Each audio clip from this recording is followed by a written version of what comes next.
सबको हंसाने वाले राजपाल यादव आज क्या अकेले खड़े हैं? और क्या इसी वजह से वो सलाखों के पीछे पहुंच गए हैं?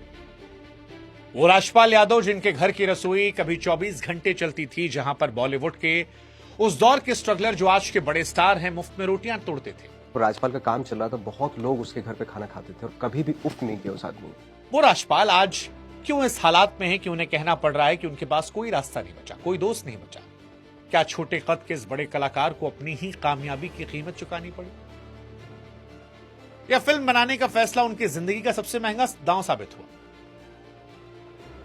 क्या वाकई हालात इतने बिगड़ गए थे कि करोड़ों कमाने वाले इस अभिनेता के पास कर्ज चुकाने के पैसे नहीं बचे? इतना कंगाल हो गया? क्योंकि जिस हाथ में कभी अवार्ड्स की ट्रॉफी थी, आज उस हाथ में हथकड़ियां हैं बेबसी की। और इसीलिए सवाल है कि क्या मामला है राजपाल का? क्या यह मामला सिर्फ एक चेक बाउंस तक है, या फिर कर्ज, अदालत, गलत फैसलों की एक लंबी श्रृंखला का नतीजा है? और राजपाल जेल क्यों गए? पैसा नहीं चुका पाए इसलिए, या अदालत को वो सच नहीं बताया जो कानून जानना चाहता था?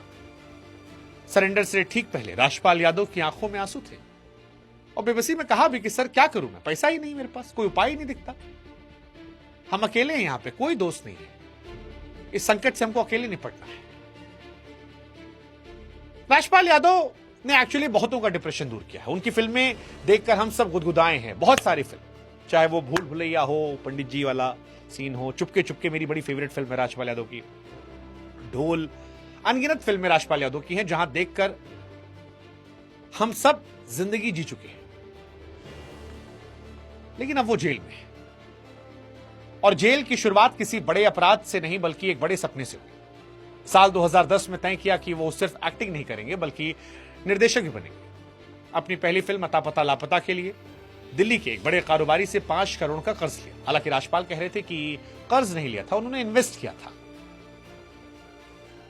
वो अपने बेटे को लॉन्च करना चाह रहे थे, हीरो बनाना चाह रहे थे। लेकिन जो बात निकल कर आ रही है वो ये कि समझौता था कि मुनाफे के साथ पैसा लौटा देंगे, लेकिन किस्मत के साथ दिया नहीं।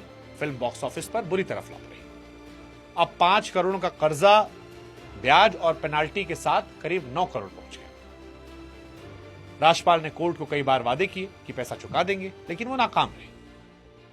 कोर्ट को अधूरी जानकारी, वादा तोड़ने की वजह से जज साहब नाराज हुए और साफ कहा कि कलाकार होने के नाते कोई स्पेशल ट्रीटमेंट नहीं मिलेगा। 5 फरवरी 2026 को राजपाल यादव ने तिहाड़ जेल में सरेंडर किया और अब 6 महीने की सजा काट रहे हैं। अब सवाल, क्या राजपाल वाकई कंगाल हो गए थे? जिस इंसान ने सालों साल हंसाया वो आज रो रहा है।